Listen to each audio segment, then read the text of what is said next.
விடுகின்றோம். போதும், எவ்வளவு நாளுங்க பிரச்சாரம் சொல்லிட்டாங்க, சொல்லாத இடமே கிடையாதுங்க. திருமணை கூட்டம், பிரச்சாரம், பொதுக்கூட்டம் எத்தனை செய்து விட்டோம். மனம் தளர்ந்து விடுகிறது. பள்ளிவாசலை கட்டிவிட்டோம் என்று சொன்னால், நிரம்பி விட்டது என்று சொன்னால், நான் ஏகத்துவத்தில் முழுமை அடைந்து விட்டேன் பிரச்சாரத்தில் என நினைக்கின்றோமே, அது நம்முடைய கடமை அல்லங்க. இணை வைக்கக்கூடிய மனிதன் இந்த பூமியில் இருக்கும் காலமெல்லாம், இறுதி மனிதன் இருக்கும் காலமெல்லாம் பிரச்சாரம் செய்ய வேண்டியது நம்முடைய கடமை. தளர்ந்து விடக் கூடாது. தளராதீர்கள் அல்லாஹ் தஆலா. அல்லாஹ்வுடைய தூதர் அப்படித்தான் பிரச்சாரம் செய்தார்கள். இரவு பகல் பாராமல் பிரச்சாரம் செய்தார். சொல்வது நமது கடமை. நேர்வழிங்கிறது அல்லாஹ் தீர்மானிக்கிறாங்க. சொல்லிக் கொண்டே இருக்க வேண்டும். எதுவரை தெரியுமா? நான் மரண நேரத்தில் என்னுடைய நாவுகள் சக்கராத்து நிலை அடைகிறது. அந்த நிலை வரை நான் பெற்ற இந்த மகத்துவ மார்க்கத்தை பிற மக்களிடத்தில் சொல்வது மூமினுடைய கடமை. அஸ்ஸலாமு அலைக்கும் வரஹ்மத்துல்லாஹி. அன்பிற்கினிய சகோதர சகோதரிகளே, நபிகளார் அவர்கள் தன்னுடைய தோழர்களோடு பேசிக் கொண்டிருக்கிறார். அப்போது அந்த தோழர்கள் எல்லாம் அல்லாஹ்வுடைய தூதரிடத்தில் வந்து கேட்கிறார்கள், அல்லாஹ்வின் தூதரே, உங்களுடைய உம்மத்தில் நாங்கள் தானே சிறந்தவர்கள் என்ற கேள்வியை கேட்கிறார். இந்த கேட்ட தோழர்கள் யார் என்று சொன்னால் சாதாரணமானவர்கள் கிடையாது. இந்த மார்க்கத்தை ஏற்றுக்கொண்டதற்காக, இந்த மார்க்க அழைப்பு பணியை செய்வதற்காக தன்னுடைய உற்றார் உறவினர்கள், நண்பர்கள், தோழர்கள், சொந்த ஊரையெல்லாம் ஹிஜ்ரத் செய்துவிட்டு வந்த தோழர்கள் கேட்கிறார்கள், அல்லாஹ்வின் தூதரே, உங்களுடைய உம்மத்தில் நாங்கள் தானே சிறந்தவர்கள் என்ற கேள்வியை கேட்கிறார்கள். இந்த தோழர்களை பற்றி நபிகளார் அவர்கள் எந்த அளவிற்கு சிலாகித்து சொல்கிறார்கள் என்றால், என்னுடைய தோழர்கள் கையளவிற்கு தர்மம் செய்தால் நீங்கள் உகது மலை அளவிற்கு தர்மம் செய்தாலும் ஈடாகாதுன்னாங்க. அந்த அளவிற்கு தன்னுடைய தோழர்களை நபிகளா அவர்கள் சிலாகித்து சொல்கிறார்கள். அந்த அளவிற்கு மகத்துவம் மிக்கவர்கள் என்று சொல்கிறார்கள். அப்படிப்பட்ட தோழர்கள் தான் கேட்கிறார்கள், அல்லாஹ்வின் தூதரே, உங்களுடைய உம்மத்தில் நாங்கள் தானே சிறந்தவர்கள் என்ற கேள்வியை கேட்கிறார்கள். அப்ப நபிகளார் அவர்கள் என்ன பதிலை சொன்னார்கள் தெரியுமா? தோழர்களே, நான் படைத்த இறைவனிடத்திலிருந்து வஹி வருகிறது. அந்த வஹியை நான் உங்களுக்கு உபதேசமாக சொல்லிக் கொண்டிருக்கின்றேன். நீங்கள் எப்படி வாழ வேண்டும் என்பதை நான் வாழ்ந்து காட்டிக் கொண்டிருக்கின்றேன். இதை நீங்கள் கண்கொண்டு பார்த்து கொண்டிருக்கிறீர்கள்.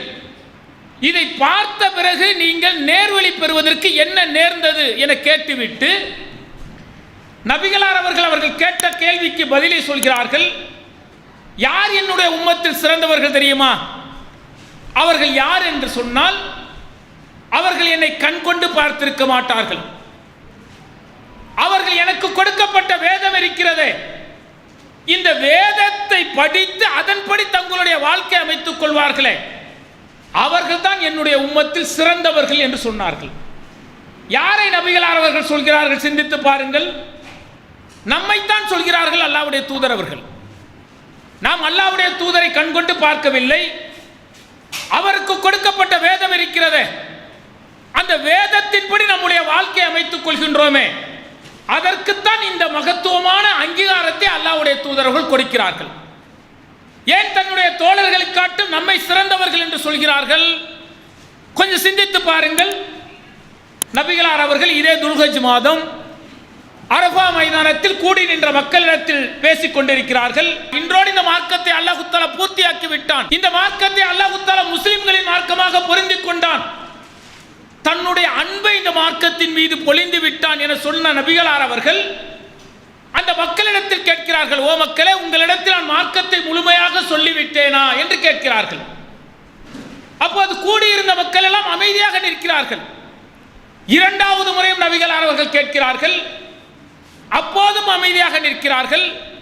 மூன்றாவது முறை நபிகளார் அவர்கள் கேட்கிறார்கள், நான் உங்களிடத்தில் 63 ஆண்டுகள் வாழ்ந்திருக்கின்றேன், 23 ஆண்டுகள் தூதராக இருந்திருக்கின்றேன். இந்த 23 ஆண்டுகளில் இறைவன் கொடுத்த வகியை நான் உங்களிடத்தில் முழுமையாக சொல்லிவிட்டேனா என்று கேட்கிறார்கள். அப்போது அந்த அரஃபா மைதானத்தில் கூடியிருந்த ஒட்டுமொத்த மக்களும் ஒரே குரலில் சொன்னார்கள், அல்லாஹ்வின் தூதரே, எங்களிடத்தில் நீங்கள் மார்க்கத்தை முழுமையாக சொல்லிவிட்டீர்கள் என்று சொன்னார்கள். அப்ப நபிகளார் அவர்கள் என்ன செய்தார்கள்? தங்களுடைய ஆட்காட்டி விரலை வானத்தை நோக்கி காட்டி சொன்னார்கள், யா அல்லாஹ், இதற்கு நீ சாட்சி, யா அல்லாஹ், இதற்கு நீ சாட்சி. யா அல்லாஹ், நீ கொடுத்த அந்த வகையை இந்த மக்களிடத்தில் நான் முழுமையாக சொல்லிவிட்டேன் என்பதற்கு இறைவா நீ சாட்சி என சொல்லிவிட்டு அந்த மக்களை பார்த்து சொன்னார்கள், ஓ மக்களே, நான் உங்களிடத்தில் மார்க்கத்தை முழுமையாக சொல்லிவிட்டேன். வந்திருக்கக்கூடிய என்னுடைய உம்மத்தை, என்னுடைய மக்களே, நீங்கள் வராத மக்களிடத்தில் இந்த மார்க்கத்தை சொல்ல வேண்டும் என்று சொன்னார்கள்.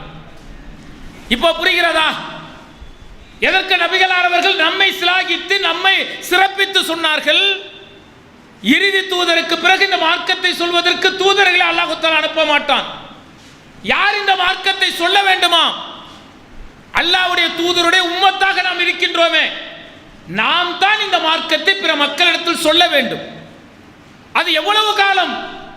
இந்த கியாமத் நாள் வரை, உலக அழிவு நாள் வரை இந்த மார்க்கத்தை சொல்ல வேண்டிய கடமையை நம் மீது நபிகளார் அவர்கள் சுமத்தினார்கள். அதற்காகத்தான் நம்மை சிறந்தவர்கள் சொல்றாங்கல்ல, அதற்காகத்தான் இந்த சிறப்பு. அப்ப நம்ம என்ன செய்ய வேண்டும்? நிர்வாகிகளுக்கு மட்டும் இந்த அழைப்பு பணி கடமை அல்ல, இந்த மார்க்க பணியை செய்வது நிர்வாகிகளுக்கு மட்டும் கடமை அல்ல. ஒவ்வொரு முஸ்லிமான ஆண்களும் பெண்களும் இந்த மார்க்கத்தை பிற மக்களிடத்தில் சொல்ல வேண்டியது கடமை என நபிகளார் அவர்கள் சொன்னார்கள். அல்லாஹ்வுடைய தூதர் இப்படி சொன்னார்கள் என்றால் அல்லாஹ் தஆலா என்ன சொல்றான்? குன்தும் கைர உம்மத்தின் உஹரிஜத் லின்னாசி. ஒரு கூட்டம் இருக்குமாம், அந்த கூட்டம் நன்மையை ஏவி தீமையை தடுத்துக் கொண்டிருக்கும், தீமையை பற்றி அச்சமூட்டி எச்சரிக்கை செய்யும். அவ எப்படிப்பட்ட ஒரு மகத்துவமான பணியை நாம் செய்கின்றோம் சிந்தித்து பாருங்கள். ஒரு கூட்டம் மட்டும் அந்த அழைப்பு பணியை செய்யும், ஒரு கூட்டம் மட்டும் அல்லாஹ்விற்கு அஞ்சி நன்மையை ஏவி தீமையை தடுக்கக்கூடிய ஒரு செயலை செய்து கொண்டிருக்கும். அது உலகத்தின் ஒவ்வொரு பகுதியிலும் இருக்கும். அந்த பணியை நாம் செய்கின்றோம்.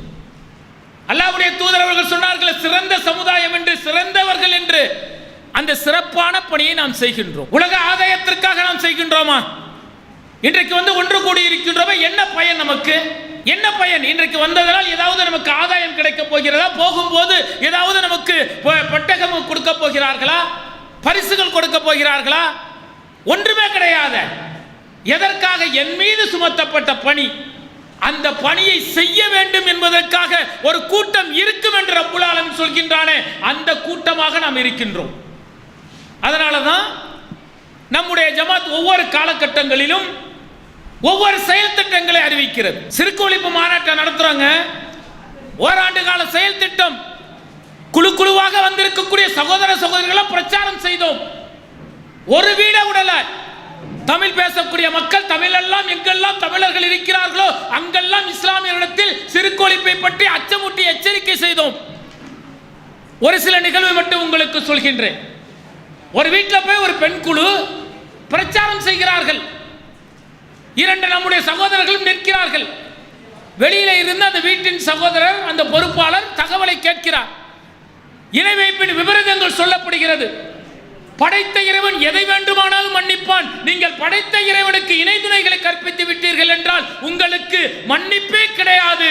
உங்களுக்கு சொர்க்கம் ஹராமாக்கப்படும். நீங்கள் நரகத்தின் அடித்தட்டில் கிடப்பீர்கள். அச்சமூட்டி எச்சரிக்கை செய்யப்படுகிறது. அல்லாஹ் தஆலா சொல்றானே, தீமையை தடுங்கள் சொல்றானே, அச்சமூட்டி எச்சரிக்கை செய்யுங்கள். அந்த பணியை சொல்லிக் கொண்டிருக்கிறார்கள். கேட்ட சகோதரர் சொன்னார், நாங்கள் வந்துடுறோம், மாநாடுக்கு வந்துடுறோம், சரி எங்களுக்கு போதுமான உபதேசத்தை சொன்னீர்கள்ங்கிறாங்க.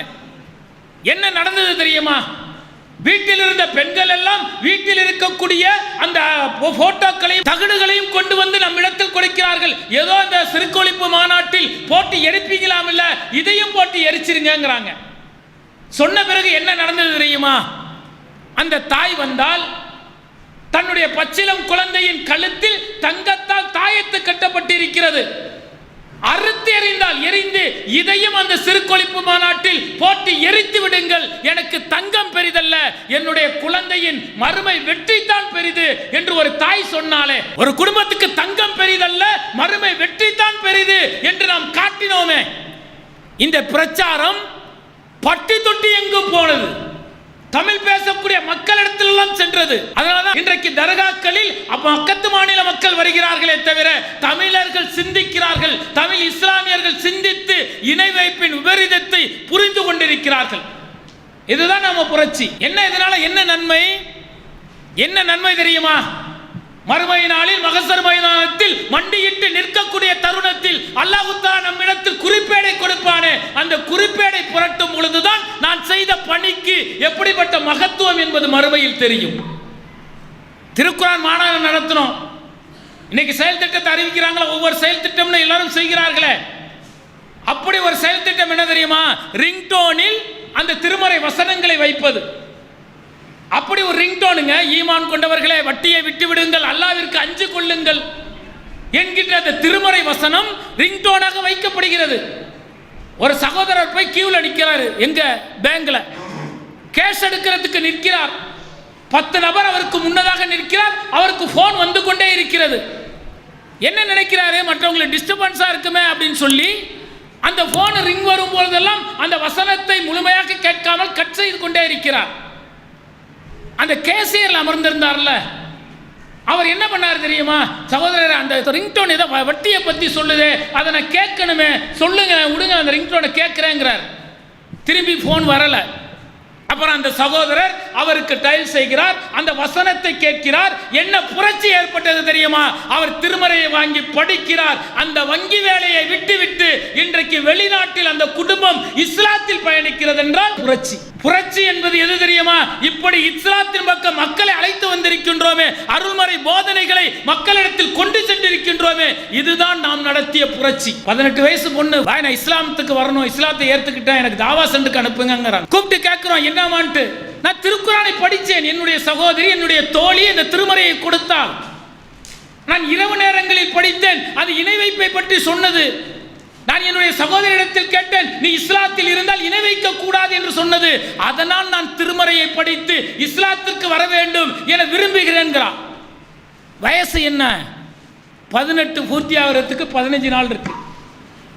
நம்ம தலைமையில் எப்படின்னா 18 வயது பூர்த்தியாகி அஃபிடவிட் போட்டு தான் தலைமைக்கு அனுப்ப முடியும். அந்த 15 நாள் அந்த பெண் என்ன செஞ்சா தெரியுமா? என் வீட்டுக்கு அனுப்புனா வந்து விடமாட்டாங்க, எங்கேயாவது தங்க வைங்கன்னாங்க. அந்த பெண் தன்னுடைய தோழிகள் உதவியோடு ஒரு விடுதியில் தங்குகிறாள். 15 நாள் தங்கிட்டா.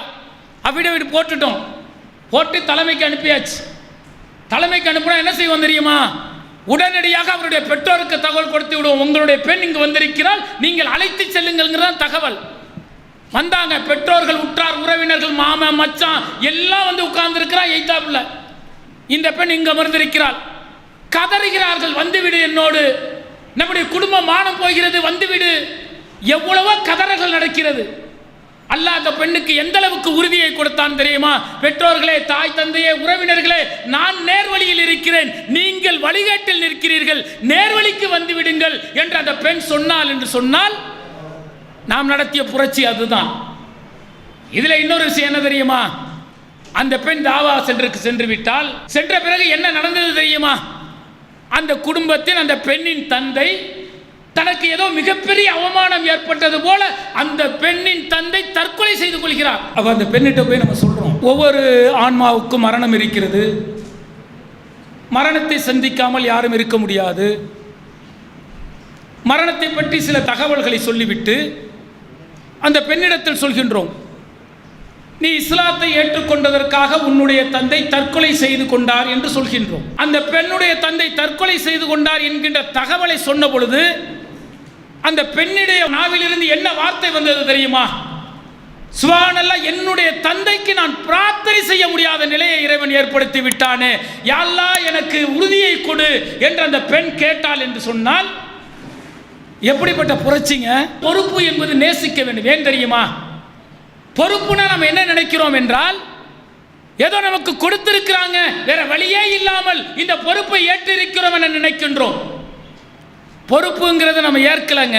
ஆனால் பொறுப்பு எப்படி கிடைக்கிறது தெரியுமா? உங்களையும் எங்களையும் இறைவன் நேசிப்பதால் பொறுப்பு கிடைக்கிறது. பொறுப்பு நேசிக்கணும். இது இறைவன் கொடுத்த பொறுப்பு, யாருக்குமே கொடுக்காத வாய்ப்பு இல்லைங்க. எப்படிப்பட்ட வாய்ப்பு? இறைவன் நம்மை நேசிக்கிறான். சிந்தித்து பாருங்களேன். இப்போ நான் வந்து ஒரு வீட்டுக்கு தான் பொறுப்பாளி, நிர்வாகத்துக்கு இல்லை. மறுமை நாளில் என்னிடத்தில் என்ன கேள்வி? நீ யாருக்கு பொறுப்பாளி? இந்த ஏகத்துவத்தை சொன்னாயா என்கின்ற கேள்வி மறுமையில் உண்டு. நான் இலகுவாக சொல்லிடுவேன், என்னுடைய மனைவி மக்களுக்கு பொறுப்பாளி, நான் என்னுடைய மனைவி மக்களிடத்தில் இந்த ஏகத்துவத்தை சொல்லிவிட்டேன் என்று சொல்வேன். 10 பேருக்கு சொன்னால் எவ்வளோ நன்மை? 10 நன்மை கிடைக்கும். ஆனால் இறைவன் ஒரு அடியானை நேசிக்க தொடங்கிவிட்டால், இறைவன் ஒரு அடியானை நேசிக்க தொடங்கிவிட்டால், விரும்ப தொடங்கிவிட்டால், அவன் என்ன செய்கிறான் தெரியுமா? அவன் வைத்திருக்கக்கூடிய அந்த 100 படித்தவங்கள் கொண்ட சொர்க்கம் இருக்கிறதே, அது உயர்வான இடத்தை நம்ம அழைத்து செல்வதற்கு நம்ம என்ன செய்கிறான் தெரியுமா? ஒரு பொறுப்பை நமக்கு கொடுக்கின்றான். அந்த தாவா செய்யக்கூடிய பொறுப்பை கொடுக்கின்றான். இப்ப நான் யாருக்கு பொறுப்பாளி? மறுமையில் எனக்குரிய கேள்வி எது தெரியுமா? இருக்கக்கூடிய அத்தனை இஸ்லாமியர்களுக்கு நான் பொறுப்பாளி, அத்தனை இஸ்லாம் அல்லாதவர்களுக்கு நான் பொறுப்பாளி. அவர்களுக்கு இந்த மார்க்கத்தை சொல்ல வேண்டியது, அல்லாஹ்வுடைய வல்லமையும் பண்புகளையும் சொல்ல வேண்டியது என்னுடைய கடமை. என் மீது பொறுப்பு சுமத்தப்பட்டிருக்கிறது. அவனை 10 பேருக்கு செய்து கொண்டிருந்த நன்மை இன்றைக்கு லட்சக்கணக்கான நபருக்கு செய்ய வேண்டிய வாய்ப்பை ரப்புல் ஆலமீன் ஏற்படுத்தி கொடுத்து, நன்மை எவ்வளவு கொடுக்கிறான்? 10 கொடுத்தான்ல. இப்போ நான் 1,00,000 பேருக்கு செஞ்சிருக்கிறேன், இப்போது நன்மை எவ்வளவு? லட்ச நன்மை கிடைக்குதுங்க. நாட்டின் முதல் குடிமகனாக இருந்தாரே அப்துல் கலாமுக்கு கிடைச்சிச்சா? அவர் எத்தனை பேரை இஸ்லாத்தின் பக்கம் கொண்டு வந்திருப்பார்? எத்தனை பேரை இணை வைப்பின் விபரீதத்திலிருந்து மீட்டு வந்திருப்பார்? அவருக்கு கிடைக்காத வாய்ப்பு எனக்கும் உங்களுக்கும் கிடைத்திருக்கிறது என்று சொன்னால் அது இறைவனின் நாட்டம் இருந்ததால் கிடைத்தது, இறைவனின் அன்பு இருந்ததால் கிடைத்தது. அது இறைவன் கொடுத்த பொறுப்பு. இது அதை உணர்ந்து நாம் செயல்பட்டோம் என்று சொன்னால் பொறுப்புக்கு நாம் மறுமையில் அமானிதம், அதை பதில் சொல்ல வேண்டுமே என்கின்ற அச்ச உணர்வு வரும். பொறுப்பேற்கிறமே. அபூ ஹுரைரா ரலியல்லாஹு அன்ஹு அவர்கள் நிறைய ஹதீஸை அறிவித்த ஒரு நபித்தோழர். அல்லாஹ்வுடைய தூதர் அவர்கள் மரணித்து விட்டார்கள். அவருக்கும் அவருடைய தோழருக்கும் இடையே ஒரு கருத்து வேறுபாடு. என்ன செய்கிறார் தெரியுமா? தன்னுடைய தோழர்களிடத்தில் கோபித்துக் கொண்டு சொல்கிறார், இனி நான் ஒருபோதும் உங்களிடத்தில் பிரச்சாரம் செய்ய மாட்டேன், மக்களிடத்தில் பிரச்சாரம் செய்ய மாட்டேன் என கோபித்துக் கொண்டு வீட்டுக்கு வந்து விடுகிறார். வீட்டுக்கு வந்தவர்களுக்கு மனம் கொள்ளவில்லை, இதயம் பாரமாகி விட்டது, கண்கள் எல்லாம் குளமாகி விட்டது. ஓடோடி வருகிறார் தெருவிற்கு. அல்லாஹ் தஆலா சொர்க்கத்தை இப்படி வைத்திருக்கின்றான், நரகத்தை இப்படி வைத்திருக்கின்றான், படைத்த ரப்பை மட்டுமே வணங்குங்கள் என்று மீண்டும் மீண்டும் பிரச்சாரம் செய்து கொண்டிருக்கிறார். தோழர்களுக்கு ஒரே ஆச்சரியம். கோபித்துக் கொண்டு சென்றவர் மீண்டும் வந்து பிரச்சாரம் செய்கின்றாரே, என்ன காரணம் என கேட்கிறார்கள். அப்போது அபூ ஹுரைரா ரலியல்லாஹு அவர்கள் சொல்கிறார்கள், என்ன காரணம் தெரியுமா? நான் கோபித்துக் கொண்டு சென்றது உண்மைதான், அந்த கோபத்தோடு வீட்டிற்கு சென்றேன். ஆனால் வீட்டிற்கு சென்ற பிறகு அல்லாஹ் தஆலா என்னுடைய உள்ளத்தில் ஒரு திருமறை வசனத்தை எனக்கு நினைவில் வந்தது. அந்த வசனம் என்னுடைய உள்ளத்தை நடுநடுங்க செய்தது. நான் ஓடோடி வந்து விட்டேன் என்கிறார். என்ன வசனம்? யார் அல்லாஹ்வுடைய அத்தாட்சிகளையும் அல்லாஹ்வுடைய நேர்வழியையும் அருள்மறையின் மூலம் தெரிந்து கொண்டு பிற மக்களிடத்தில் சொல்லவில்லையோ அவர்களை அல்லாஹ் தஆலா சபிக்கிறான் என்கின்ற அந்த வசனம். அல்லாஹ் மட்டும் சபிக்கவில்லையாம், அவனால் படைக்கப்பட்ட வானவர்கள் சபிக்கிறார்கள் என்ற அந்த திருமறை வசனம் அபூ ஹுரைராவை ஆட்டம் காண செய்ததாம். கண்கள் எல்லாம் குளமாகி விட்டதாம், இதயமெல்லாம் பாரமாகி விட்டதாம். ஓடோடி வந்து நான் பிரச்சாரம் செய்தேன் என்று சொல்கிறார். என்று சொன்னால் அருள்மறையை படிக்கின்றோமே, திருமறையை படிக்கின்றோமே, அல்லாஹ் தஆலா கேட்கிறான், அருள்மறையை படித்துக் கொண்டு அடுத்தவருக்கு உபதேசம் செய்யக்கூடிய மக்களே, உங்களை நீங்கள் சிந்திக்க மாட்டீர்களான்னு கேட்கிறான் அல்லாஹ் தஆலா. அருள்மறையை படிக்கிறவன் அடுத்தவருக்கு உபதேசம் செய்யக்கூடிய நாம் சிந்திக்க வேண்டும். இந்த அருள்மறை என்பது அல்லாஹ் தஆலா கொடுத்த நேர்வழி. மனிதனை ஏன் படைத்தான் அல்லாஹ் தஆலா? சோதிப்பதற்காக படைத்தேங்கிறான். நான் மனிதர்களை எதற்கு படைத்திருக்கிறேன் தெரியுமா? சோதிப்பதற்காக படைத்து அவர்களுக்கு மரணத்தையும் வாழ்வையும் கொடுத்திருக்கிறேங்கிறான். அவர்கள் சோதனைக்காக இந்த பூமியில் படைக்கப்பட்டிருக்கிறார்கள். அவர்களுக்கான நேர்வழி என்னுடைய அருள்மறையில் இருக்கிறதுங்கிறான். என்னுடைய இடத்திலிருந்து நேர்வழி வருகிறது. அந்த நேர்வழியை நீங்கள் பின்பற்றும் காலமெல்லாம் அச்சப்பட மாட்டீர்கள், கவலைப்பட மாட்டீர்கள் என்று ரப்புல் ஆலமீன் சொல்கின்றானே, அந்த நேர்வழியை நாம் ஏற்றுக்கொண்டிருக்கின்றோமே, அருள்மறையை படிக்கின்றோமே, அந்த அருள்மறையை படித்து பிற மக்களிடத்தில் சொல்கின்றோமா? திரும்பி பார்க்கிறோம், ஜும்மாக்கு வந்த முகங்கள் தான். திரும்பி பார்த்தா அவர் தான் நிற்கிறார்.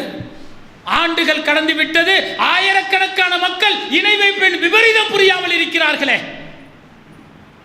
படைத்த இறைவனிடத்தில் கையேந்த வேண்டிய மக்கள் படைப்பினங்களின் இடத்தில் கையேந்த வேண்டிய நிலையில் இருக்கிறார்களே, அவர்களுக்கான நாம் என்ன செய்திருக்கிறோம்? சிந்தித்து பாருங்கள். தளர்ந்து விடுகின்றோம். போதும், எவ்வளவு நாளுங்க பிரச்சாரம்? சொல்லிட்டாங்க, சொல்லாத இடமே கிடையாதுங்க. திருமணி கூட்டம், பிரச்சாரம், பொதுக்கூட்டம் எத்தனை செய்து விட்டோம். மனம் தளர்ந்து விடுகிறது. பள்ளிவாசலை கட்டிவிட்டோம் என்று சொன்னால், நிரம்பி விட்டது என்று சொன்னால், நான் ஏகத்துவத்தில் முழுமை அடைந்து விட்டேன் பிரச்சாரத்தில் என நினைக்கின்றோமே, அது நம்முடைய கடமை அல்லங்க. இணை வைக்கக்கூடிய மனிதன் இந்த பூமியில் இருக்கும் காலமெல்லாம் இறுதி மனிதன் இருக்கும் காலமெல்லாம் பிரச்சாரம் செய்ய வேண்டியது நம்முடைய கடமை. தளர்ந்து விடக்கூடாது. தளராதீர்கள் அல்லாஹ் தஆலா. அல்லாஹ்வுடைய தூதர் அப்படித்தான் பிரச்சாரம் செய்தார்கள். இரவு பகல் பாராமல் பிரச்சாரம் செய்தார்கள். எந்த அளவிற்கு என்று சொன்னால், எப்படி படைத்த ரப்பை நீங்கள் மறுக்கிறீர்கள்? அவன் தானே உங்களுக்கு உயிர் கொடுத்தான், அவன் தானே உங்களை மரணமடைய செய்வான், அவன் தானே மீண்டும் உங்களுக்கு உயிர் கொடுத்து அந்த மகசர் மைதானத்தில் நிறுத்தி விசாரிப்பானே, அந்த நாளை நீங்கள் மறந்து விட்டீர்களா? அந்த மக்களிடத்தில் இரவு பகல் பாராமல் பிரச்சாரம். நேர்வழி பெறவில்லை இந்த மக்கள். நபிகளாருக்கு சொல்ல முடியாத துயரங்களை, துன்பங்களை கொடுக்கிறார்கள். எந்த அளவிற்கு தெரியுமா? அல்லாஹ்வுடைய தூதரை பார்த்து அல்லாஹ் தஆலா கேட்கின்றான், என்ன முகமதே, போர்வை போர்த்துக் கொண்டவரே, அவர்கள் நேர்வழி பெறவில்லை என்பதற்காக உம்மையோ மாய்த்துக் கொள்வீரோ என கேட்டுவிட்டு ரப்புல் ஆலமீன் சொல்கின்றான், முகமதே, அவர்களிடத்தில் சொல்வது உம்முடைய கருத்தல்ல, என்னுடைய வகையை அவர்களுக்கு நீ உபதேசமாக சொல்கிறாய். அந்த அநியாயக்காரர்கள் உன்னை புறக்கணிக்கவில்லை, என்னுடைய வகையை புறக்கணிக்கிறார்கள், அவர்களுக்கு கடுமையான வேதனை உண்டு என சொல்லிவிட்டு நம்முடைய தூதரை பார்த்து அல்லாஹ் தஆலா சொல்கின்றான், முகமதே, சொல்லுங்கள் சொல்லுங்கள் சொல்லுங்கள், சொல்வதுதான் உமது கடமை. யார் நேர்வழி பெறுகிறார்கள் என்று நான் தீர்மானிக்கிறேன். அல்லாஹ் தஆலா சொல்வது நமது கடமை. நேர்வழிங்கிறது அல்லாஹ் தீர்மானிக்கிறாங்க. சொல்லிக்கொண்டே இருக்க வேண்டும். எதுவரை தெரியுமா? நான் மரண நேரத்தில் என்னுடைய நாவுகள் சக்கராத்து நிலை அடைகிறது, அந்த நிலை வரை நான் பெற்ற இந்த மகத்துவத்தான மார்க்கத்தை பிற மக்களிடத்தில் சொல்வது மூமினுடைய கடமை. அதுக்காக தான் பிரச்சார களத்தை எடுத்திருக்கின்றோம். ஒவ்வொரு காலகட்டத்தில் பிரச்சார களத்தை எடுத்து ஒரு செயல் திட்டத்தை உருவாக்கி இன்றைக்கு கொண்டு வந்திருக்கின்றோமே. இன்றைக்கு இப்ராஹிம் அலைஹிஸ்ஸலாம் அவர்களுடைய அந்த வரலாறை நீங்கள் மக்களிடத்தில் சொல்லி பாருங்கள். பகுத்தறிவான மார்க்கம்ங்க.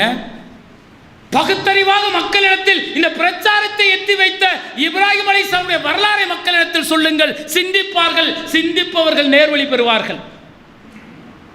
எப்படிப்பட்ட பிரச்சாரம் தெரியுமா? பகுத்தறிவை தூண்டக்கூடிய பிரச்சாரம் இப்ராஹிம் அலைஹிஸ்ஸலாமுடைய பிரச்சாரம். தன்னுடைய தந்தையும் தன்னுடைய தந்தையுடைய உறவினர்களும் சிலைகளை வணங்கிக் கொண்டிருக்கிறார்கள். என்ன செய்கிறீங்க? நாங்களும் எங்களுடைய முன்னோர்களும் வணங்கிக் கொண்டிருந்த சிலைகளை வணங்கிக் கொண்டிருக்கிறோம் என சொன்ன பொழுது நாம் இப்ராஹிம் அலைஹிஸ்ஸலாம் அவர்கள் என்ன செய்தார்கள்? நீங்கள் தெள்ளத் தெளிவான வழிகாட்டில் இருக்கிறீர்கள், தனக்குத்தானே ஒன்றும் செய்யாத, கேட்காத, பார்க்காத இந்த சிலைகளை வணங்குகிறீர்களே, நீங்கள் வழிகாட்டில் இருக்கிறீர்கள் என்று நேரடியாக அவரிடத்தில் சொன்ன பொழுது பகுத்தறிவாளர்கள் சிந்தித்தார்கள். தனக்குத்தானே பேசாது, பார்க்காது, கேட்காது, பகுத்தறிவுக்கு தூண்டப்படுதில்லை. தன்னுடைய உற்றார் உறவினர்கள், நண்பர்கள், ஊராரெல்லாம் வெளியூர் சென்று விட்டார்கள். எல்லா சிலைகளையும் உடைத்து விட்டு கோடாரியை பெரிய சிலையின் கழுத்தில் மாட்டிவிட்டார் இப்ராஹிம் அலைஹிஸ்ஸலாம் அவர்கள். வந்து திரும்ப கேட்டார்கள், யார் இதற்கு காரணம்? இப்ராஹிம் அலைஹிஸ்ஸலாம் தான் இருப்பார் என்று அழைத்து வந்து நிறுத்தப்பட்டார். நீர் தான் உடைத்தீரோ என கேட்ட பொழுது இப்ராஹிம் அலைஹிஸ்ஸலாமுடைய பகுத்தறிவு பாருங்க. நானா உடைச்சா? இல்லையே, இதோ இருக்கிறது பெரிய சிலை, அதனுடைய கையில் தான் இந்த கோடாரி இருக்கிறது, அதுதான் இந்த சிலைகளை எல்லாம் உடைத்திருக்கும் என சொன்ன பொழுது அங்கு என்ன சம்பவம் நடந்ததுங்கிற அல்லாஹ் தஆலா பதிவு செய்து காட்டுகிறான்.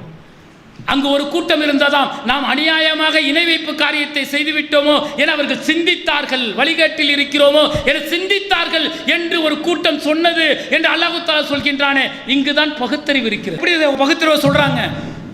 இந்த பெரிய சிலை தான் உடைத்தது என சொல்லும் பொழுது அவர்கள் சிந்தித்தார்கள், அது எப்படி உடைக்கும்? பேசாது, பார்க்காது, அதுக்கு சக்தியே கிடையாது என்று அவர்கள் சிந்தித்தார்களே. அந்த பகுத்தறிவு தான் இந்த மார்க்கத்தின் பயணம். இப்ராஹிம் அலைஹிஸ்ஸலாமுடைய வரலாறு அதுதான். மன்னனிடத்தில் கொண்டு வந்து நிறுத்தப்படுகிறார். உன்னுடைய இறைவன் யார் என கேட்கின்றான். என்னுடைய இறைவன் யார் தெரியுமா? உயிரை கொடுப்பவன் தான், உயிரை பறிப்பவன் தான் என்று சொன்ன பொழுது அதை நானும் செய்வேனே என்று அந்த நம்ரூது மன்னன் சொன்ன பொழுது பகுத்தறிவு மிளிர்கிறது. என்ன சொன்னார் தெரியுமா? என்னுடைய இறைவன் கிழக்கே சூரியனை உதிக்க வைக்கிறான், நீ கடவுள் என்று சொன்னால் மேற்கே சூரியனை உதிக்கவை என்று சொன்ன பொழுது வாயடைத்து நின்றானே மன்னன். இதுதான் பகுத்தறிவு. இன்றைக்கு பகுத்தறிவான பிரச்சாரம் அவசியம். ஏன்னா எல்லாருமே படிச்சிருக்கிறான், பகுத்தறிவா சிந்திக்கிறான்ல. கடவுளா? அது எப்படிங்க? கடவுள் வந்து மனிதனை படைச்சானா? எப்படிங்க? படைக்கலையே. பரிணாம வளர்ச்சிங்குவான், அறிவியல் பேசுவான், தத்துவ விதியை பேசுவான். ஒரு குரங்கு தான் மனிதனானதுங்குவான். அப்ப நம்முடைய பகுத்தறிவு வேலை செய்யணும். ஏன்னா குரங்கு தான் மனிதனாக மாறினார் என்று சொன்னால் இன்றைக்கு ஒவ்வொரு ஆண்டும் ஒரு சில குரங்குகள் மனிதனாக மாறணுமே. 4000 வருஷம் 5000 வருஷம் ஒரு குரங்கு வாழ்ந்தால் மனிதனாக மாறும் என்று சொன்னால் இன்றைக்கு உலகத்தில் எத்தனை குரங்கு மாறி இருக்கிறது கேட்கணும். படைத்த இறைவன் தாண்டா மனிதனை கையினால் படைத்தான், அவரிலிருந்து அவருடைய துணையை படைத்தான் என்று அவனிடத்தில் சொல்லும் பொழுது சிந்தனை உருவாகும், பகுத்தறிவு உருவாகும்.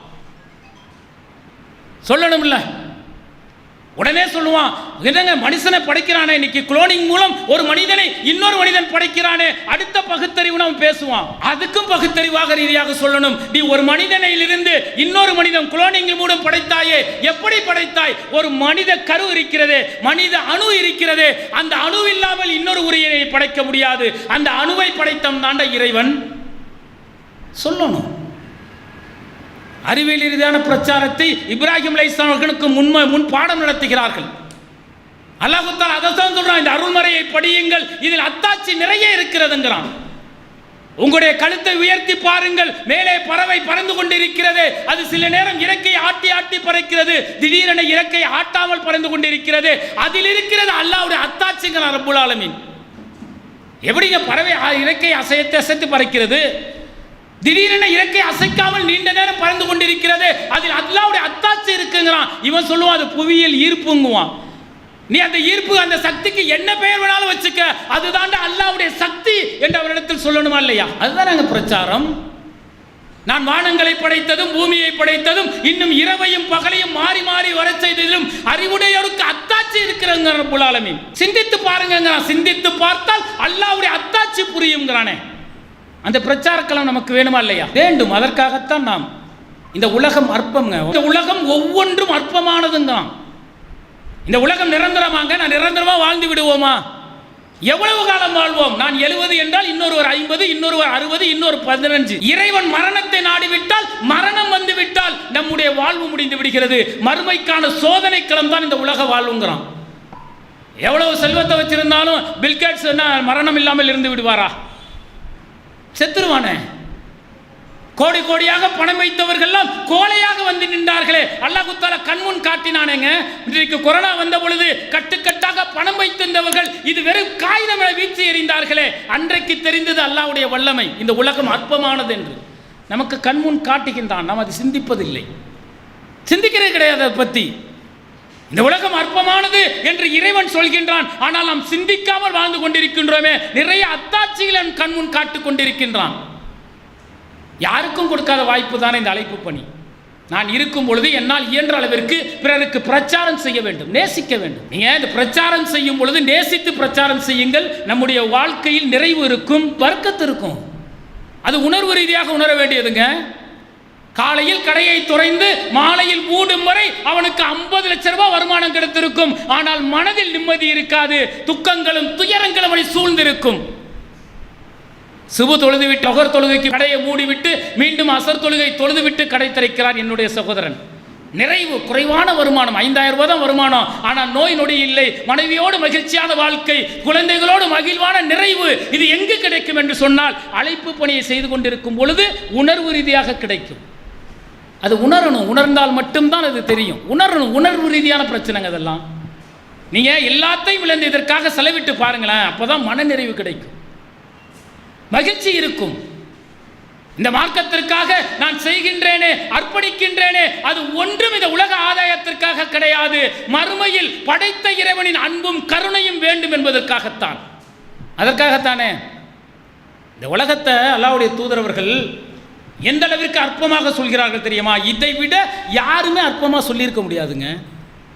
உங்களுடைய ஆட்காட்டி விரலை எடுத்துக்கொள்ளுங்கள், அதை கடலில் மூழ்கி எடுங்கள், அது எவ்வளவு நீரை ஒட்டி வந்திருக்கும். இதுதான் உலக இன்பம். நாங்கள் உலக இன்பத்தை, உலகங்கிறது எவ்வளவு பெருசு, அதில் நம்முடைய விரலை என்ன செய்யணுமா? கடல்ல மூழ்கி எடுத்தால் எவ்வளவு தண்ணீரை கொண்டு வந்திருக்கும். இதுதான் உலக இன்பம் என்று சொன்னால் உலகம் அற்பத்திலும் அற்பம் இல்லையா? இதை விட யாரும் சொல்ல முடியும்? இன்னும் சொன்னாங்க அல்லாஹ்வுடைய தூதரவர்கள், உலகம் எப்படி, நீங்க உலகத்தை நேசிக்கின்ற என்னுடைய அடியார்களே, இது நிரந்தரம் என வாழ்ந்து கொண்டிருக்கிறீர்களே. அல்லாஹ் தஆலா சொல்கின்றான், நான் தான் வானிலிருந்து மழையை பொழிய வைக்கின்றேன், அது மண்ணோடு கலந்து பயிர்களை முளைக்க வைக்கிறது. அடியான் நினைக்கின்றான் இது தனக்கு அதிக மகசூலை தரும் என, ஆனால் திடீரென அடிக்கக்கூடிய புயல் காற்று அதை அடித்து சென்று விடுகிறது. இதுதான் உலக வாழ்வுங்கிறான் அல்லாஹ் தஆலா. நமக்கு இது நிரந்தரம், இந்த இன்பம் தான் நிரந்தரமாக இருக்கும். மனைவி மக்கள் மூலம் கிடைக்கக்கூடிய செல்வங்கள், நான் ஈட்டிய செல்வங்கள், புகழ்கள், புரட்சிகள், பெருமை, இதுதான் நிரந்தரம் என நினைத்துக் கொண்டிருக்கின்றேன். ஆனால் மரணம் வந்துவிட்டால் எனக்காக இடப்பட்ட கஃன், நான் உருவாக்கிய சாலிகான குழந்தைகள், நான் செய்த சதக்கா, இதை தவிர எனக்கு எந்த நன்மையும் இல்லையே. இதைத்தான் அல்லாஹ்வுடைய தூதர்கள் சொன்னார்கள். இந்த உலக இன்பத்தை நீங்கள் எப்படி புறக்கணிக்க வேண்டும், இந்த உலக இன்பத்தில் இருந்து நீங்கள் எப்படி வெளியே வர வேண்டும் என்று சொன்னால் சொர்க்கத்தை தேடுங்கள். நாங்கள் சொர்க்கம் எப்படிப்பட்டது தெரியுமா? எந்த கண்களும் பார்த்திராத, எந்த காதுகளும் அதனுடைய வர்ணனையை கேட்டிராத, எந்த உள்ளமும் சிந்தித்திராத அளவிற்கு சொர்க்கம் மிக பிரம்மாண்டமானதுன்னாங்க. இதை இன்னைக்காக நம்ம சிந்திச்சிருக்கிறோமா? ஒரு கவிதை புக்கத்தை படிப்போம். அரை நிலவில் அவருடைய கண் இருந்தது, அந்த நேரத்தில் நான் இருந்தேன்னு ஒருத்தன் கவிதை எழுதலாம். அப்படியே அதுக்கு வர்ணனை பண்ணுறான் பாருங்க நம்முடைய இஸ்லாமிய சகோதரர். அரை நிலவில் அவள் கண் எந்த இடத்துல இருந்திருக்கும், அவ கூட நான் இருந்தானா எப்போ இருந்திருப்பேன், இப்படி கற்பனையை வடிக்கிறான். அப்படி ஒரு பொய்யான வரிக்கு இப்படி கற்பனையை வடிக்கின்றான். ஆனால் அல்லாஹ்வுடைய தூதர் ரத்தன சுருக்கமாக சொல்வார்கள், அதில் எவ்வளவு பொதிந்திருக்கிறது தெரியுமா? எந்த கண்களும் பார்த்திருக்காதுன்னா, கண்களே பார்த்திருக்காத அளவிற்கு சொர்க்கம் மிக பிரம்மாண்டமானதுங்கிறாங்க. எந்த காதுகளும் அதனுடைய வர்ணனையை கேட்டு இருக்காதான். வர்ணிப்பதற்கு அளவு கிடையாது இல்லைங்க. இப்படி இருக்கும் அப்படி இருக்கும்னு வர்ணிப்போமே, அதுக்கு அளவே கிடையாது இல்ல. எந்த காதுகளும் அதனுடைய வர்ணனையை கேட்டு இருக்காதாம், எந்த உள்ளமும் சிந்தித்திருக்காதாம். உள்ளம் சிந்திப்பதற்கு அளவு கிடையாது இல்லைங்க. சொர்க்கம் அப்படி இருக்குமா இப்படி எப்படி வேணாலும் சிந்திக்கலாம், ஆனா அந்த உள்ளமே சிந்தித்திருக்காத அளவிற்கு சொர்க்கம் மிக பிரம்மாண்டமானது என சொல்லிவிட்டு நபிகளார் அவர்கள் இந்த உலகத்தை அற்பமாக எப்படி சொன்னார்கள் தெரியுமா? அந்த சொர்க்கத்தில் உங்களுக்கு சாட்டை அளவிற்கு இடம் கிடைத்தால் இந்த உலகமும் உலகத்தை காட்டிலும் சிறந்தது. சொர்க்கத்தை அப்படி சொல்லிட்டு அதுல ஒரு சாட்டை அளவிற்கு இடம் கிடைச்சால் இந்த உலகத்தில் நம்ம சொல்றோமே, இந்த உலகமும் உலகத்தை காட்டிலும் சிறந்ததுன்னாங்க. ஆனால் நம்முடைய உள்ளம் அப்படி இருக்கிறதா? தாவா பணிக்கு எது தடையாக இருக்கிறது என்றால் பொருளாதாரம், கண்முன் நிற்கக்கூடிய மனைவி மக்கள், பொருள் புகழ், இதெல்லாம் கண்முன் தடையாக நிற்கும். ஆனால் அல்லாஹ்வுடைய படைப்பை சிந்தித்து பாருங்களேன். அறிவியல் சொல்லக்கூடிய உண்மைங்க. நம்ம பார்க்குறோமே சூரியன், இது போன்ற சூரியன் 4000 சூரியன் வான்வெளியில் வட்டமிடுகிறதாம். அந்த ஒவ்வொரு சூரியனும் பல கோள்கள் சுற்றி கொண்டிருக்கிறதாம். அதில் ஒன்று தான் நாம் பார்க்கக்கூடிய சூரியன். அந்த சூரியனை 9 கோள் சுற்றி கொண்டிருக்கிறது. அதில் ஒரு கோள் இது பூமி. இந்த பூமி அல்லாஹ் தஆலா எப்படி படைத்திருக்கின்றான்? 3 மடங்கு நீர், 1 மடங்கு நிலப்பரப்பு. அந்த நிலப்பரப்பில் தான் 225 நாடுகள் இருக்கிறது. அதில் ஒரு நாடு இந்தியா. நம்ம அந்த இந்தியாவில் இருக்கிறோம். அந்த இந்தியாவில் 30 மாநிலங்கள், அதில் ஒரு மாநிலம் தமிழ்நாடு. அந்த தமிழ்நாட்டில் 50க்கும் மேற்பட்ட மாவட்டங்கள். அந்த மாவட்டத்தில் ராமநாதபுரம் மாவட்டம். அதில் பார்த்தீங்கன்னா பேரூராட்சி இருக்கிறது, நகராட்சி இருக்கிறது, அது இல்லாமல் மாநகராட்சி இருக்கிறது. பேரூராட்சின்னு பார்த்தீங்கன்னா 500க்கும் மேற்பட்டது, ஊராட்சின்னு பார்த்தீங்கன்னா 5000த்துக்கும் மேற்பட்டது. அதில் பல தெரு. அதில் ஒரு தெருவில் நான் குடியிருக்கிறேன்.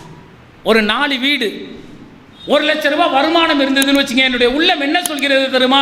நான் தான் மிகப்பெரிய செல்வந்தன், நான் தான் மிகப்பெரிய வெற்றியாளனாக இருக்கிறேன், என்னுடைய உழைப்பால் இந்த வெற்றி கிடைத்திருக்கிறது என்கின்ற மமதையும் தற்பெருமையும் வந்து விடுகிறது. ஆனால் அல்லாஹ் தஆலா எப்படி சொல்றான்? சண்ட சராசரத்தை எப்படி சொல்கின்றான்? அற்பத்திலும் அற்பங்கிறான். அதுல ஒரு பகுதி தாங்க நம்ம இதில் இருக்கிறோம். அவ பகுத்தறிவு ரீதியாக சிந்திக்க வேண்டும். நாம் மரணத்தை சந்திப்போம். இறைவன் மட்டும்தான் மரணிக்காதவன். அவனால் படைக்கப்பட்ட வானவர்கள் மரணிப்பார்கள், அவனால் படைக்கப்பட்ட ஜின்கள் மரணிப்பார்கள், அவனால் படைக்கப்பட்ட அத்தனை ஜீவராசிகளும் மரணிக்கும். ஆனால் நித்திய ஜீவனாக இருக்கக்கூடியவன் ரப்புல் ஆலமீன் மட்டும்தான். எனக்கு மரணம் வரும். அந்த மரணத்தை சந்திப்பதற்கு முன்பு மறுமைக்காக நான் என்ன சேர்த்து வைத்திருக்கிறேன் என்பதற்கான ஒரு சோதனை களம்தான் இந்த வாழ்வு, இந்த சோதனை, இந்த உலகம். அதில் நாம அல்லாஹ்வுடைய அருளால், அல்லாஹ்வுடைய அன்பால், அல்லாஹ்வுடைய கருணையினால் இந்த அழைப்பு பணியை செய்யக்கூடிய வாய்ப்பை நமக்கு அல்லாஹ் தஆலா ஏற்படுத்தியிருக்கின்றான். திட்டமிடுதல் வேண்டும். இப்ராஹிம் அலைஹிஸ்ஸலாம் வரலாறு, 10 மாத செயல் திட்டங்கள். இங்கு எத்தனை லட்சம் இஸ்லாமியர்கள் இருக்கிறார்களோ அத்தனை லட்சம் மக்களுக்கும் நாங்கள் மயகத்துவத்தை கொண்டு செல்வது, இப்ராஹிம் அலைஹிஸ்ஸலாம் அவருடைய அழகிய வரலாறை கொண்டு செல்வதுதான் திட்டம். அதற்கு ஆண்களும் பெண்களும் அர்ப்பணிப்போடு பணி செய்ய வேண்டும். காலதாமதம் பார்க்கக்கூடாது. எப்படி நாம பணி செய்கின்றோமோ அதுபோல நம்முடைய பெண்களையும் இந்த பணியில் இணைக்க வேண்டும். சுபு நேரம் தொழுகணும். தொழுது முடிந்த பிறகு ஒரு நாளைக்கு ஒரு 20 வீடு தாவா களத்தில் எடுக்கணும். தனிநபர் தாவா மூலம் இந்த பிரச்சாரத்தை சொல்ல வேண்டும். அதுதான் மிகப்பெரிய புரட்சியை ஏற்படுத்தி 5 நபர்கள் இன்றைக்கு லட்சக்கணக்கான மக்களாக மாறினார்கள். தனிநபர் போல எந்த ஒரு தாவா வெற்றி கிடைக்காதுங்க. நம்ம போய் நின்று பேசணும்னு வச்சுங்களேன், ஒரு 10 நிமிஷம் 15 நிமிடம் நம்முடைய பேச்சை கேட்பார்கள். அல்லாஹ் தஆலா ஒரு ஸ்பார்க்கு தாங்க. நீங்களும் நானும் எப்படி இஸ்லாத்துக்கு வந்து ஏகத்துவத்தில் வந்தோம்? இணை வச்சுட்டு தானே இருந்தோம். தர்காவுக்கு போனோமே, ஃபாத்தியாக்கள் வீட்டில் ஓதும் போது அருகில் அமர்ந்திருந்தோமே. எப்படி இந்த ஏகத்துவம் வந்தது? ஒரு ஸ்பார்க் தான், ஒரு தீப்பொறி தான். அது ஏதோ நம்முடைய உள்ளத்தில் எரிந்தது, அது இன்றைக்கு பற்றி கொண்டிருக்கிறது. அதுபோல அவர்களுக்கு பிரச்சாரம் சொல்லும் பொழுது அல்லாஹ் நாடினால் அந்த தீப்பொறி அவர்களுக்கு மிகப்பெரிய புரட்சியை ஏற்படுத்தி அவர்கள் நேர்வழிப்படுத்தும். அதனால் கிடைக்கக்கூடிய நன்மை என்ன தெரியுமா? நீங்க நான் நோன்பு வைக்கிறோம், ஜக்காத்து கொடுக்கிறோம், நிறைய நற்காரியங்கள் செய்கின்றோம். ஆனால் அந்த நற்காரியங்களுக்கு மறுமையில் கூலி இருக்கிறது. ஆனால் பொறுப்பாளருக்கு ஒரு மகத்துவமான கூலி இருக்கிறது. அதை நீங்கள் உணர்ந்தீர்கள் என்று சொன்னால் இந்த வேலையை ஒரு நிமிடம் கூட காலதாமதப்படுத்தாமல் செய்வீர்கள். மறுமை நாளில் பார்த்தீங்கன்னா அல்லாஹ் தஆலா என்ன செய்வானா, அர்சில் அமர்ந்திருப்பானாம். இந்த பொறுப்பாளர்கள் இருக்காங்கல்ல, இவர்களை அல்லாஹ் தஆலா அழைப்பானாம். அழைத்து இந்த பூமிகளை பொறுப்புகளை உணர்ந்து, பொறுப்புனா நிர்வாகிகள் மட்டுமல்ல, நபிகளா சுமத்தினார்களே ஒவ்வொரு மூமினும் பொறுப்பாளி என்று, அந்த ஒவ்வொரு மூமினும் பொறுப்பை உணர்ந்து செயல்பட்டவர்களை அல்லாஹ் தஆலா அழைத்து என்ன செய்வானா, தன்னுடைய வலதுபுறம் ஒளியாலான இருக்கைகளை அப்படியே போடுவானா. அதில் போட்டு இந்த பொறுப்புகளை உணர்ந்து யாரெல்லாம் செயல்பட்டிருக்கிறார்களோ அவர்களை கொண்டு வந்து அந்த வலதுபுறத்தில் உள்ள இருக்கையில் அமர வைத்து ரப்புல் ஆலமீன் என்ன மகத்துவத்தை கொடுக்கிறானா, அவருடைய கரங்களை ஒளிமிக்க கரங்களாக அல்லாஹ் தஆலா மாற்றுகின்றானாம். சுப்ஹானல்லாஹ், எவ்வளவு பெரிய அற்புதம்ங்க அது. நம்ம மறுமை நாளில் அல்லாஹ் கண் கொண்டு பார்க்க மாட்டானா? என்னுடைய பாவத்தை மன்னிக்க மாட்டானா? என் அடியார்கள் இயங்கக்கூடிய தருணத்தில் பொறுப்புகளை உணர்ந்து செயல்பட்டவர்களை தன்னுடைய வலதுபுறம் அமர வைத்து அழகு பார்த்து அவருடைய கரங்களை ஒளிமிக்க கரங்களாக அல்லாஹ் தஆலா மாற்றுகிறான் என்று சொன்னால் எப்படிப்பட்ட மகத்துவம்! இதுக்காக தானே நம்ம வாழ்றோம், இதுதான் நம்முடைய வாழ்க்கை. இதற்காகத்தானே போராடுகின்றோம், உழைக்கின்றோம், தான தர்மம் செய்கின்றோம், நோன்பு வைக்கின்றோம், உபரியான விஷயங்களை செய்கின்றோம். அப்போ பொறுப்பை பெற்றக்கூடிய நாம் செய்யணுமா இல்லையா? ஆனால் இதை செய்வதற்கு சைத்தான் மிகப்பெரிய தடையாக இருப்பான். உறுதியாக இருக்க வேண்டும். நான் அல்லாஹ்வை மட்டுமே வணங்கக்கூடிய முஸ்லீமாக இருக்கிறேன், என் மீது அழைக்கப்பட்ட அழைப்பு பணியை மிக சிறப்பாக செய்கிறேன் என்று சொல்லும் பொழுது அல்லாஹ் தஆலா என்ன செய்கிறான் தெரியுமா? நீங்கள் அச்சப்படாதீர்கள், கவலைப்படாதீர்கள், உங்களுக்கு வாக்களிக்கப்பட்ட சுவனம் கொடுக்கப்பட்டே தீரும் என்று அந்த வானவர்கள் வந்து நமக்கு நற்செய்தி கூறுகிறார்களாம். எப்போது தெரியுமா? அல்லாஹ்வை மட்டுமே வணங்கி அவன் காட்டிய வழியில் நம்முடைய மார்க்கப்படியை செய்யும் பொழுது இந்த மகத்துவம் கிடைக்கிறது என்று சொன்னால் அந்த மகத்துவத்திற்காக எதை வேண்டுமானாலும் இழப்பதற்கு நாம் தயாராக வேண்டும். இறுதியாக நாம் திருமறையோடு நிறைய தொடர்பில் இருக்கின்றோம். ஒரு மூமின் எப்படி இருக்க வேண்டும் என்பதை அல்லாஹ் தஆலா ஒரு வசனத்தின் மூலம் நமக்கு பாடம் நடத்துகின்றான். ஒரு முஸ்லிம் எப்படி இருக்க வேண்டுமா? அல்லாஹ்வை வணங்கக்கூடிய முஸ்லிமாக இருந்து அமல்களை அதிகம் செய்து இஸ்லாத்தின் பக்கம் மக்களை அழைக்கின்றானே, அவனை விட அழகிய சொல்லை சொன்னவன் யார் என்று ரப்புல் ஆலமீன் கேட்கின்றான். மக்களை இஸ்லாத்தின் பக்கம் அழைப்பது, மறுமை வெற்றிக்காக அதிகம் அமல்களை செய்வது, எவ்வளவு எதிர்ப்புகள் வந்தாலும் படைத்த ரப்பை மட்டுமே வணங்கக்கூடிய முஸ்லிமாக இருப்பது அழகிய சொல்லுக்குரிய செயல் என்று அல்லாஹ் தஆலா சொல்கின்றானே, அந்த பணியை நாம் செய்ய வேண்டுமா இல்லையா? அவ யார் உண்மையான மூமின் என்று சொன்னால், இறைவசனங்கள், அருள்மறை வசனங்கள், அல்லாஹ்வுடைய தூதருடைய பொன்மொழிகள் முன்னிறுத்தப்பட்டு உபதேசங்கள் சொல்லப்பட்டது என்று சொன்னால் அதில் உள்ளத்தில் ஏந்தி அதை நம்முடைய வாழ்க்கையில் நடைமுறைப்படுத்தக்கூடியவர்கள் தான் உண்மையான முஸ்லீம்கள். மறுமை நாளில் கேள்வி கேட்கப்படும், இது போன்ற உபதேசம் உங்களுக்கு சொல்லப்பட்டதா? நீங்கள் பிரச்சார களத்தில் எப்படி பணியாற்ற வேண்டும், உங்களுடைய பணி எப்படி இருக்க வேண்டும், அதனால் கிடைக்கக்கூடிய நன்மைகளை பற்றி சொல்லப்பட்டதா என கேட்கும் பொழுது என்ன பதிலை சொல்லப் போகிறோம் என்கின்ற அச்ச உணர்வை உள்ளத்தில் நிறுத்துங்கள். அந்த உணர்வு நமக்கு முழுமையான வெற்றியை தரும். இப்ராஹிம் அலைஹிஸ்ஸலாம் அவர்களை பிரார்த்தனை செய்து போல, நான் இறைவா உனக்காகவே அழைப்பு பணியை நான் செய்கின்றேன், இந்த அற்ப இன்பங்களுக்காகவோ பெருமைக்காகவோ புகழுக்காகவோ அல்லோ, நீதான் பார்க்கக்கூடியவனாகவும் கேட்கக்கூடியவனாக இருக்கின்றாய், எனக்கு முழுமையான கூலியை நீயே வழங்கு என்கின்ற இந்த தூய எண்ணத்தோடு நம்முடைய அழைப்பு பணியை செய்வோம் என கூறி என்னுடைய உரையை நிறைவு செய்கின்றேன். வாகிர்தவானால் அல்ஹம்துலில்லாஹி ரப்பில் ஆலமீன். அஸ்ஸலாமு அலைக்கும் வரஹ்மத்துல்லாஹி. இஸ்லாம் மற்றும் சமுதாய செய்திகளை அறிந்து கொள்ள தமிழ்நாடு தௌஹீத் ஜமாஅத் யூடியூப் பக்கத்தை உடனடியாக சப்ஸ்கிரைப் செய்து கொள்ளுங்கள். மேலும் பெல் பட்டனையும் கிளிக் செய்து கொள்ளுங்கள்.